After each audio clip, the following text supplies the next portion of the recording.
ॐ सदाशिवसमारम्भां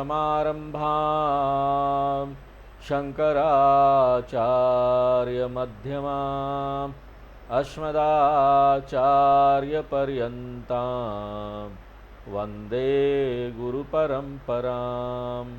ॐ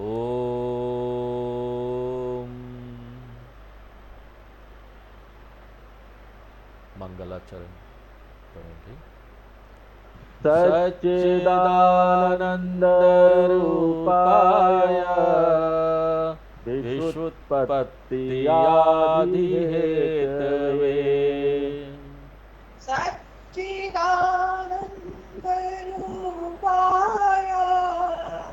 विश्वोत्पत्त्यादिहेतवे तापत्रय विनाशाय श्रीकृष्णाय वयं नमः। तापत्रय विनाशाय श्रीकृष्णाय वयं नमः। तो हम लोग भागवत में पिछले क्लास में तीसरा अध्याय शुरू कर चुके थे। तीसरे अध्याय में भगवान के कितने अवतार हुए हैं वो गिनाया गया, सिर्फ गिनाया गया है, हाँ? उसका डिटेल नहीं बताया गया। डिटेल तो आगे आएगा भागवत में, हाँ? सारी कहानियाँ आएंगी। समय समय पर भगवान के अवतार होते हैं, हाँ?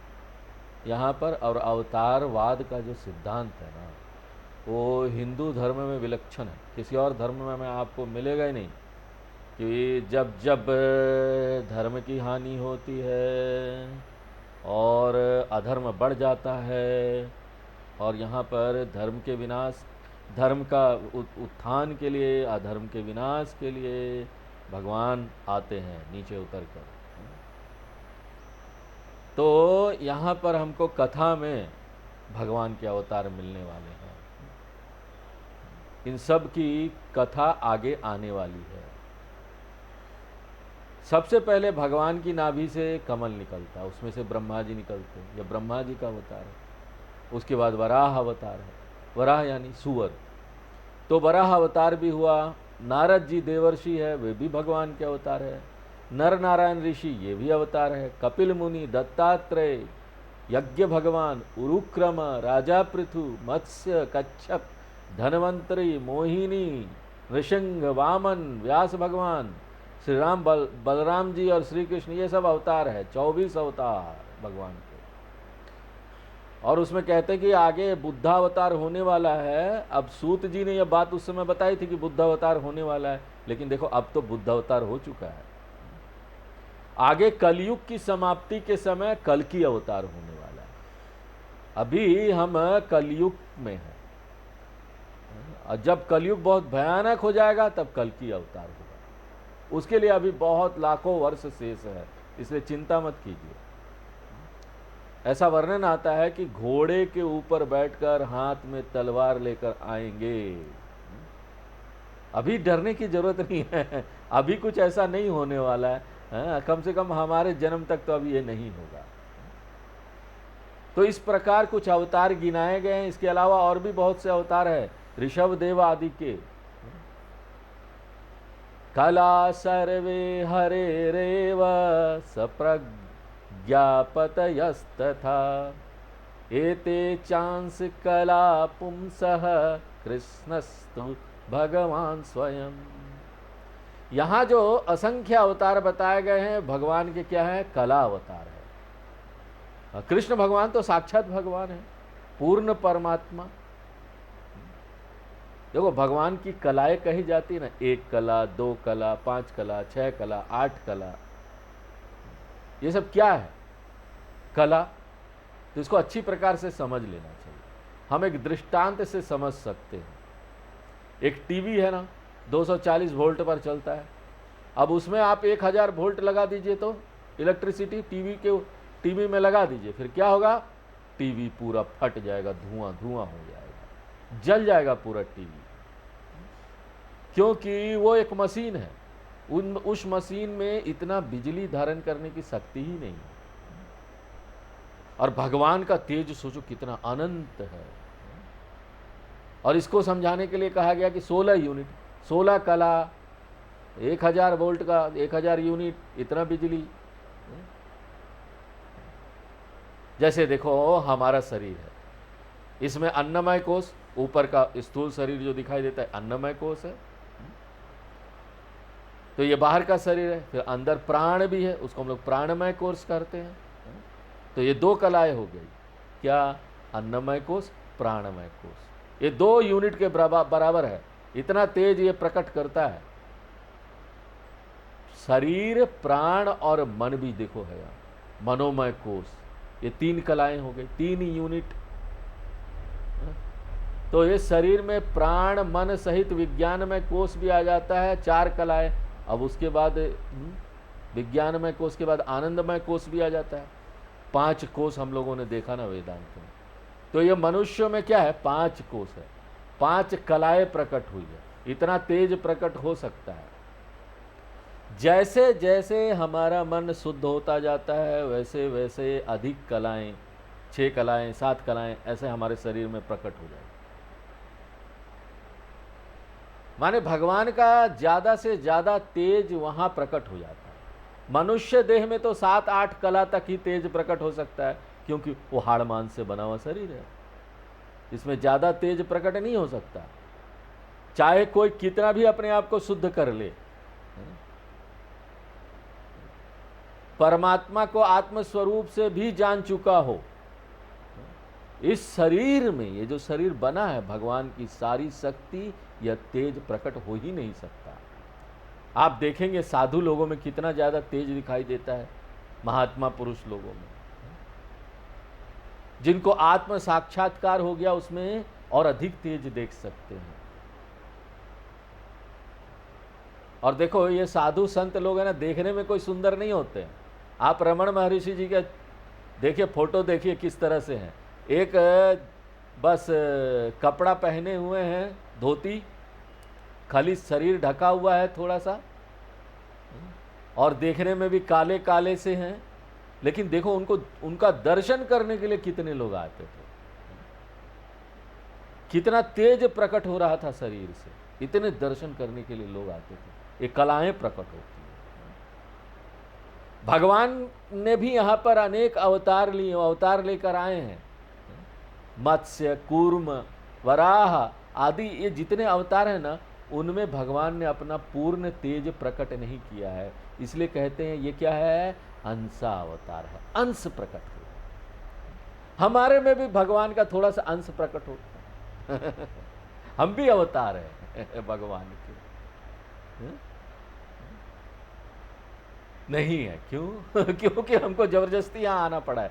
भगवान के अवतार तो चुनते हैं नीचे आने के लिए ना, मनुष्य अवतार नहीं हो सकता। तो भगवान के तेज का थोड़ा सा ही अंश प्रकट हुआ, इसलिए अंशावतार है। भगवान का तेज पूर्णतः कहीं प्रकट हुआ तो वो किस में है? श्री राम जी है, कृष्ण भगवान, उसमें पूरा वो पूर्ण अवतार है। उनका देह दिखता तो है हमारे देह जैसा, राम जी, कृष्ण भगवान, लेकिन उनमें ये खून, मांस, हड्डी, जड़ चेतन ऐसा कोई भेद नहीं होता। उनका देह पंच महाभूत का बना नहीं होता, चैतन्य तत्व का बना होता है, इसलिए उसमें ज्यादा तेज प्रकट हो पाता है। कृष्णस्तु भगवान स्वयं, 16 कला के पूर्ण अवतार भगवान श्री कृष्ण हैं, वो पूर्ण अवतार हैं। यहां पर जो संसार का, सृष्टि प्रपंच का, काल का, नाम रूप आदि का वर्णन किया गया है, वो सब क्या है? आरोपित है उस दृष्टा में, परमात्मा में। जैसे देखो आकाश में, वायुमंडल में जैसे धूल के कण दिखाई देते हैं, वैसे ही असंख्य नाम रूप उस परमात्मा पर अध्यस्त है। और परमात्मा क्या है? उससे निर्लेप रहता है, निसंग रहता है, वो शुद्ध है, गंदा नहीं होता। हम लोग अभी 40 नंबर श्लोक पढ़ते हैं। इदं भागवतं नाम इदं भागवतं नाम पुराणं ब्रह्म संहितम् पुराणं ब्रह्म संहितम् उत्तमश्लोकचरितम् उत्तमश्लोकाचरितम् चकार भगवान् ऋषिः। चकार भगवान् ऋषिः। तो इस सुंदर भागवत ग्रंथ में हमारे परम कल्याण की बात बताई गई है, श्रेय की बात बताई गई है, और भगवान के अवतारों की कथाएं भी बताई गई है। यहाँ पर तो केवल एक लिस्ट दे दिया गया ये इस अध्याय में कि ये अवतार भगवान के हुए हैं, डिटेल नहीं बताया गया। ये एक तरह से क्या है, अनुक्रमिका दे दी गई, एक टेबल दे दिया गया। आगे सारे अवतार की कथा आने वाली है। देखो, भगवान वेद व्यास जी ने ये सुंदर रचना की और फिर उन्होंने स्वयं ही अपने पुत्र सुखदेव जी को ये कथा सुना दी। अब शौनक जी पूछते हैं, महाराज आप ये बताइए कि वेद व्यास जी ने ये कथा कब लिखी और क्यों लिखी। उनके पुत्र के बारे में तो ऐसा कहा जाता है कि वो बड़े वैरागी थे। सुखदेव जी उनके पुत्र थे ना, वेद व्यास जी के, अपने पिताजी से एक कदम आगे थे वो। सुखदेव जी के पीछे पीछे देखो, श्लोक में आया था ना, हम लोगों ने शुरू में भागवत महात्म्य पढ़ा, दूसरा जो श्लोक था पहले अध्याय का भागवत महात्म्य का, उसमें वो बेटा बेटा करके पीछे भाग रहे हैं वेद व्यास जी, अपने बेटे के पीछे, सुखदेव जी के पीछे। और तब सुखदेव जी युवावस्था में और नग्न अवस्था में चले जा रहे थे और पीछे से बेटा बेटा कर रहे थे। उनमें इतना वैराग्य था, घर छोड़ के चल दिए, सुना भी नहीं, पिताजी की बातें भी उनको सुनाई नहीं दे रही थी। उनकी तरफ से पेड़ों ने उत्तर दिया। तो मार्ग में एक स्थान पर नदी में कई स्त्रियां नग्न होकर स्नान कर रही थी। उन्होंने किशोर अवस्था के युवक व्यास पुत्र को देखा, सुखदेव जी को देखा, लेकिन ना उनको किसी प्रकार का संकोच नहीं हुआ। वो स्त्रियां ऐसे ही स्नान करती रही और सुखदेव जी उनके सामने से गुजर गए। लेकिन पीछे से जब वेद व्यास जी आए तो वो सारी स्त्रियां ना वो कपड़ा पहनना उन्होंने शुरू कर दिया। तो वेद व्यास जी ने पूछा, अरे मेरा युवा लड़का यहां से गया, तब तो आप स्त्रियों को कोई संकोच नहीं हुआ, और मैं तो बूढ़ा हूं, फिर भी मुझे देखकर आप लोग कपड़े पहनने लगी, क्या बात है। अब देखो, यहां पर ये मत समझना कि ना वो स्त्रियां वेद व्यास जी को कपड़े देखकर कपड़े इसलिए पहन रही थी कि वेद व्यास जी के मन में कोई विकार था, ऐसा नहीं था। तो उन स्त्रियों ने उत्तर दिया, महाराज वह जो आपका लड़का है ना, वो तो चलता फिरता ब्रह्म है, उसको स्त्री और पुरुष का भान ही नहीं। इतना वैराग्य होता, कौन स्त्री कौन पुरुष, शरीर का भान ही नहीं था। तो उनके सामने कौन डरेगा, स्त्रियां भी अपना आराम से नहा रही, वो तो उनको तो ब्रह्म का अनुभव है। जबकि आप क्या हैं, वेद व्यास हैं, जगत का कल्याण चाहने वाले पुरुष हैं, अधिकारी पुरुष, भगवान के आप अवतार हैं। आपको जगत का कल्याण करना है, इसलिए आपको ये भान रखना ही पड़ता है कि मैं पुरुष हूं, मुझे समाज का कल्याण करना है, ये सारी स्त्रियां हैं। तो आप में अभी स्त्री और पुरुष के भेद की भावना है, आप शरीर देखते हैं। एक तो यह बात थी, और दूसरी बात क्या थी कि वृद्ध व्यक्ति थे, बूढ़े थे, तो बूढ़े व्यक्ति का सम्मान करना चाहिए, उनके सामने नग्न अवस्था में नहीं रहना चाहिए, इसलिए स्त्रियों ने वस्त्र पहन लिए। तो देखो, सुखदेव जी ऐसे सुयोग पुत्र थे, स्वयं ब्रह्म स्वरूप थे, तब उनको यह भागवत कथा सुनने की क्या आवश्यकता थी, क्यों वो सुन रहे थे अपने पिताजी से। और दूसरी बात यह है कि उनके बारे में कहा जाता है कि गाय को दूहने में जितना समय लगता है ना, उससे ज़्यादा समय वो किसी स्थान पर रुकते ही नहीं, घूमते रहते थे। तब इतना मोटा भागवत पुराण, इतने श्लोक है उसमें, पुराण सीखने के लिए इतना समय लगेगा, उतनी देर तक वेद व्यास जी के पास क्या वो बैठे रहे? वो तो रुकते नहीं है एक जगह। आप जरा मुझे समझा कर बताइए, सुखदेव जी ने ये ज्ञान कैसे प्राप्त किया?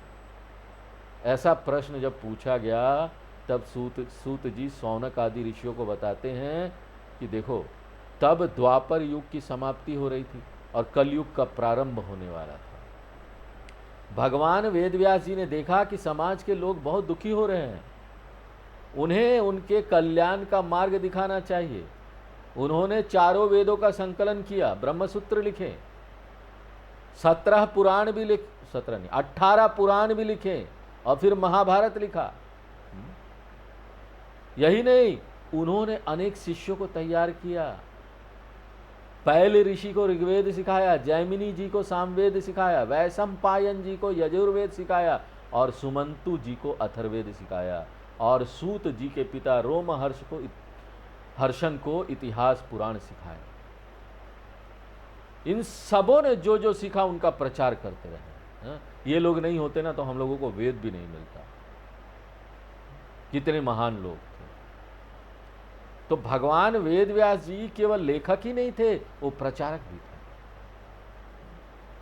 थे। इतना सब करने के बाद, सोचो इतना बड़ा काम किया उन्होंने, इतने करने के बाद सरस्वती नदी के किनारे बैठे भगवान वेद व्यास सोच रहे थे कि अभी मेरे मन में पूर्णता का अनुभव नहीं हो रहा, मुझे संतुष्टि नहीं हो रही है, लगता है अभी भी कोई कमी रह गई है। इतना करने के बाद मुझे आनंद का अनुभव क्यों नहीं हो रहा है? कृत कृतश्च भारत, कृत कृत्यता का अनुभव क्यों नहीं हो रहा है? अब मैं क्या करूं, आगे क्या करूं?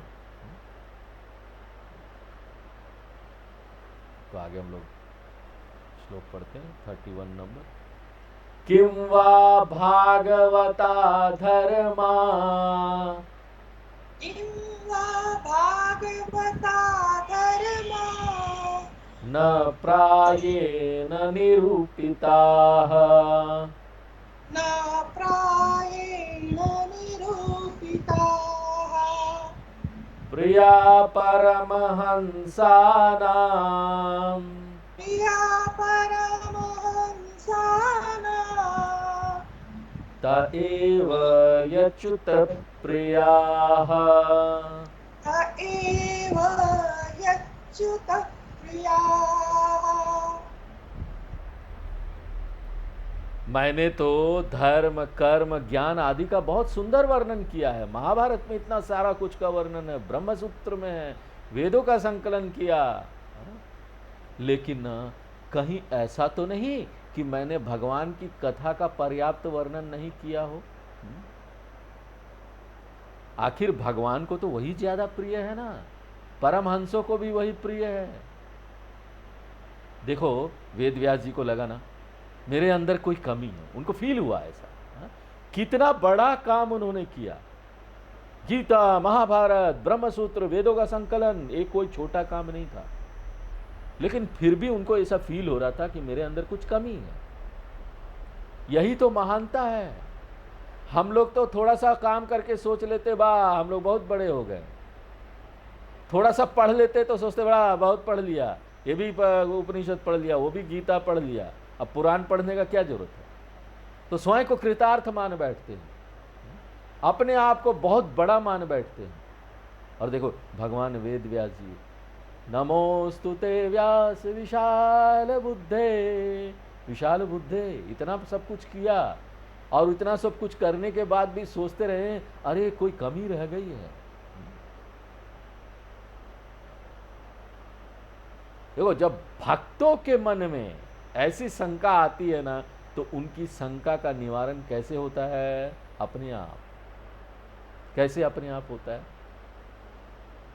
जब भी भगवान के प्रति हम निर्भर रहे ना, भगवान के ऊपर हमको निर्भर रहना चाहिए, अनन्य भक्ति होनी चाहिए, भगवान के ऊपर निर्भर रहो। कोई भी मन में शंका आएगा, कोई भी बात आएगी ना कोई आपके पास पहुंच जाएगा।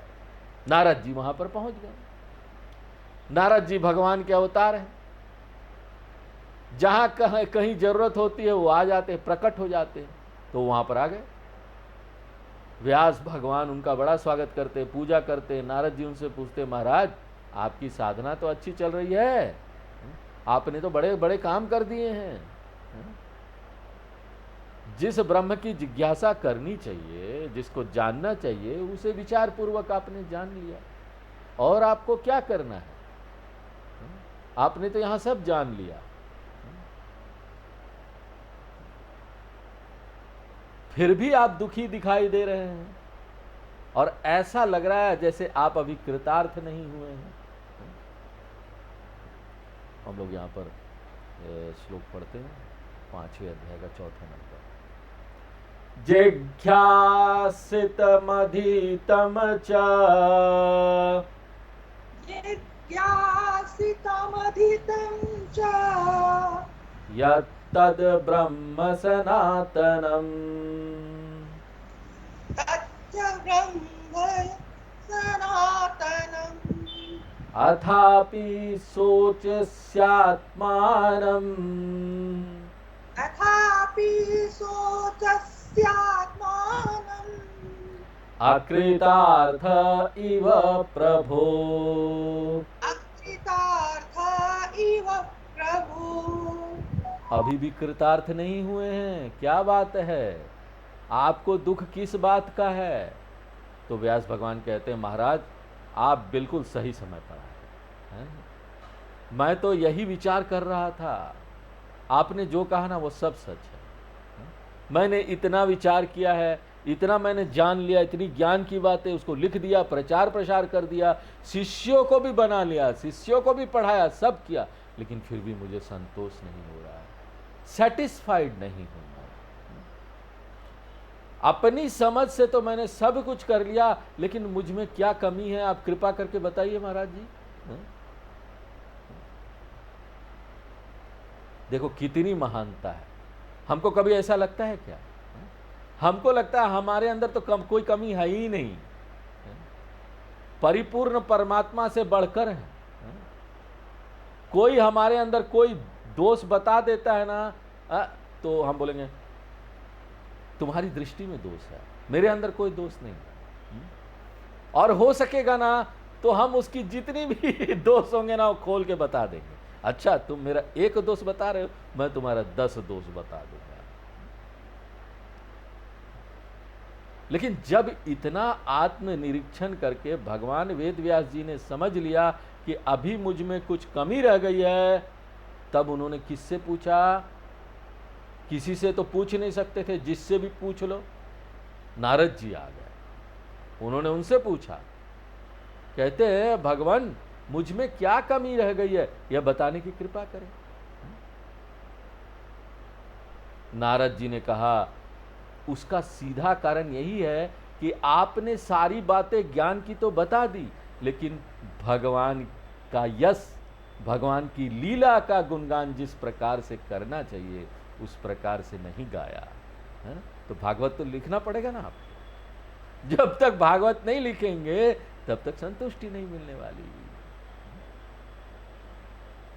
ऐसा नहीं कि भगवान का यश आपने इन ग्रंथों में गाया ही नहीं, लेकिन धर्म का कोई प्रसंग चल रहा हो तो उसमें धर्म का ही वर्णन करते रहे, कहीं कर्म का, कहीं ज्ञान का वर्णन करते रहे, बीच बीच में थोड़ा भक्ति का वर्णन कर दिया।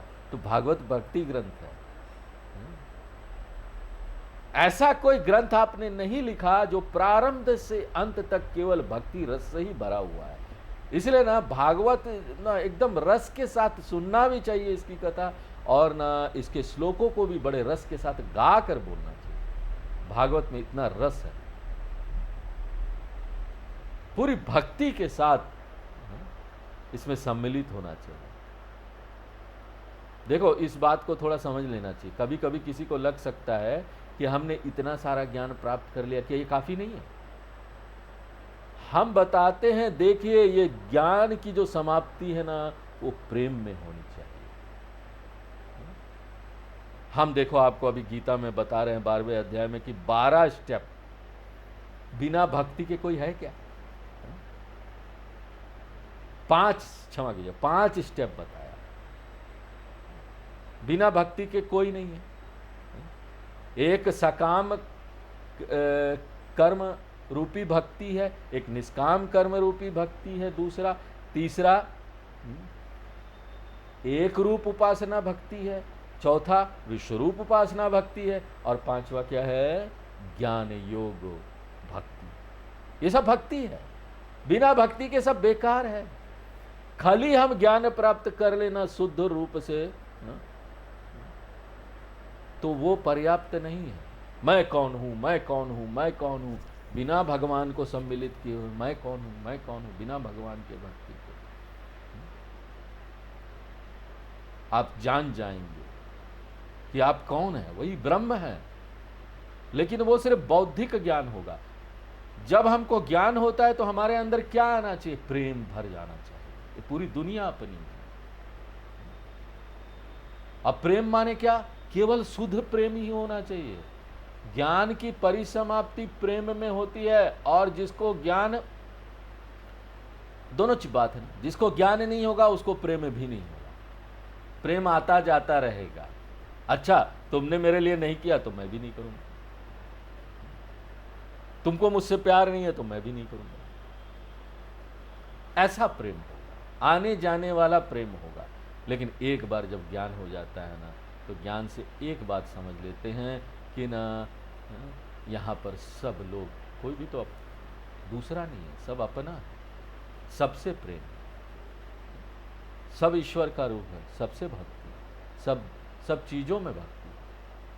नारद भक्ति सूत्र में कहा है, वेदानपि संन्यस्यति केवलम विच्छिन्नानुरागम लभते सतरति सतरति स लोकांस तारयति। जो वेद के भी परे चला जाता है ना, वो केवल शुद्ध अनुराग को प्राप्त करता है। आपको सच बता रहे हैं अपने अनुभव से भी कि केवल वेदांत के ग्रंथ पढ़ने मात्र से कृतार्थता नहीं आएगी। इसका मतलब क्या है कि आप सिर्फ बौद्धिक ज्ञान प्राप्त कर लेंगे ना तो कृतार्थता नहीं आएगी। जब तक भक्ति ना हो, वैराग्य ना हो, उसके साथ हम इन ग्रंथों का अध्ययन करेंगे, तब जाकर इसमें हमको कृतार्थता आएगी।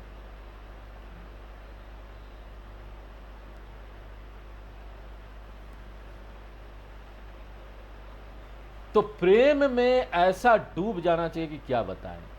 तो यहां पर वेद व्यास जी ने इतना ज्ञान प्राप्त कर लिया, लेकिन मन जिस परम प्रेम से भर जाना चाहिए, वह प्रेम जिस प्रकार प्रकट हो जाना चाहिए था, वो नहीं हुआ, इसलिए संतुष्टि नहीं आ रही थी। दूसरा, सब वर्णन हो लेकिन उसमें भगवान का वर्णन पूर्णता ना हो तो उसमें कोई विशेषता नहीं है। कोई अपने आप को भले ही बोले कि नैष्कर्म्य सिद्धि को प्राप्त हो गया हूं मैं, ऐसा मानता रहे, लेकिन अगर भगवान के प्रति प्रीति न हो तो उस नैष्कर्म्य सिद्धि की कोई शोभा नहीं, उस ज्ञान की भी कोई शोभा नहीं। तो नारद जी ना धीरे से व्यास भगवान को फटकारते हैं, वो उनका अधिकार है।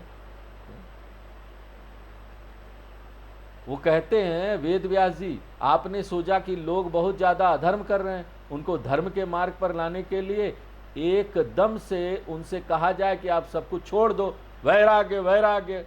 अरे तो लोग सुनेंगे ही नहीं ना। यहाँ तो हर प्रकार के लोग हैं। जो लोग अभी इस रास्ते पर चलना भी जिन्होंने शुरू नहीं किया है, पहले तो उनको भगवान के प्रति प्रीति डालिए ना, भक्ति डालिए। वो भक्ति ही नहीं होगी तो वो क्या आगे बढ़ेंगे? वो छोड़ नहीं पाएंगे सब कुछ। इसलिए आपको उनको थोड़ी छूट दे देनी चाहिए, और वो दिया आपने। थोड़ा सा इधर उधर हो जाए कोई बात नहीं। देखो, हिंसा तो बिल्कुल नहीं करनी चाहिए, लेकिन यज्ञ में थोड़ी हिंसा हो जाए तो कोई बात नहीं। आपने अच्छी भावना से उनको छूट दी, क्योंकि आदमी एकदम से कोई चीज छोड़ नहीं सकता है, धीरे धीरे उसको आना चाहिए। एकदम से किसी को बोलोगे कि धर्म के मार्ग पर चलो, तो ये इतना आसान चीज नहीं है धर्म के मार्ग पर चलना। थोड़ी थोड़ी छूट लेके चले, आगे बढ़े, अभ्यास करें। लेकिन आदमी क्या है, अपवाद को पहले पकड़ता है और उसी को नियम बना लेता है। अच्छा, यहां पर धर्म की छूट है, यही करना चाहिए। क्योंकि धर्म का पालन करने में तो कठिनाई है ना, नदी के विरुद्ध धारा में आपको चलना पड़ता है। कई लोग नाराज हो जाएंगे क्योंकि आपको ना बोलना पड़ता है कई जगह पर, हम ये नहीं करेंगे। धर्म से चलना हो, समाज में ना बोलना पड़ता है बहुत लोगों को, और ना सुनना ज़्यादातर लोगों को पसंद नहीं, वो हाँ सुनना चाहते हैं। तो इस प्रकार जो यहाँ पर छूट है उसको नियम बना लेते हैं। जैसे डायबिटीज़ हो गया, फिर भी मिठाई खाने का मन तो बहुत करता है। अब डॉक्टर तो यही चाहेंगे कि आप बिल्कुल ना खाएं, लेकिन जानते हैं ना कि मरीज बिल्कुल तो छोड़ेगा नहीं, कुछ ना कुछ खाएगा। तो वो कह देते कभी कभी खा ले, चल जाएगा। कभी कभी का मतलब होता है कि महीने में एक आध बार खा लेना, तला भुना खा लेना महीने में एक आध बार, कभी कभी मिठाई खा लेना। वह कहता है कि डॉक्टर ने कहा है दिन में एक आध बार खा लिया तो चलेगा, कभी कभी माने दिन में एक आध बार। अरे भैया वो कहाँ कभी कभी हुआ। आदमी स्वभाव से आसक्त पुरुष है, वो इसी बात को पकड़ लेता है कि डॉक्टर ने तो मुझे छूट दे दी है, दिन में एक बार खा सकता हूं। तात्पर्य यह है कि जो छूट दी जाती है वो हमेशा बढ़ा लेते हैं। नारद जी कहते हैं आपने भी भले ही लोगों को धर्म मार्ग पर लगाने के लिए क्यों न हो अधर्म की थोड़ी अनुमति दे दी, आपने सद्भाव से ऐसा किया, लेकिन उससे लोगों का स्वभाव मन बदला नहीं। अतः अब आप भगवान का नाम और उसकी महिमा को प्रकट कीजिए। नारद जी ने पहले फटकार तो दिया, लेकिन उनको लगा अरे ये तो बड़े महापुरुष है, इनको मैंने ऐसा क्यों कह दिया। इसलिए कहते वेद व्यास जी आप मुझसे पूछ रहे हैं, लेकिन मैं जो आपको बता रहा हूं ना वो कोई नई बात नहीं है, आपको तो सब पता है। पहले फटकार दिया, फिर उनकी बड़ाई कर दी कि आपको तो सब पता है, आपको सब ज्ञात है। प्रादेश मात्रम भवत प्रदर्शितम, कभी कभी ऐसा हो जाता है कि कोई बात मालूम होते हुए भी वहां से हमारा ध्यान हट जाता है। इसलिए जब कोई संकेत भर कर दे तो उतना ही काफ़ी है। इसलिए बार बार हम लोग भी एक ही बात को बताते हैं।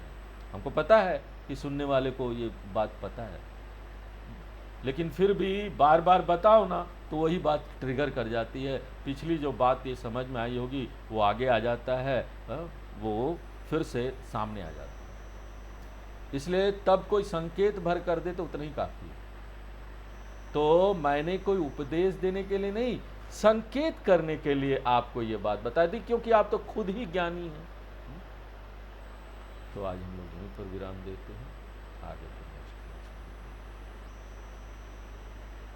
ओम पूर्णमदः पूर्णमिदं पूर्णात् पूर्णमुदच्यते पूर्णस्य पूर्णमादाय पूर्णमेवावशिष्यते। ओम शांति शांति शांति।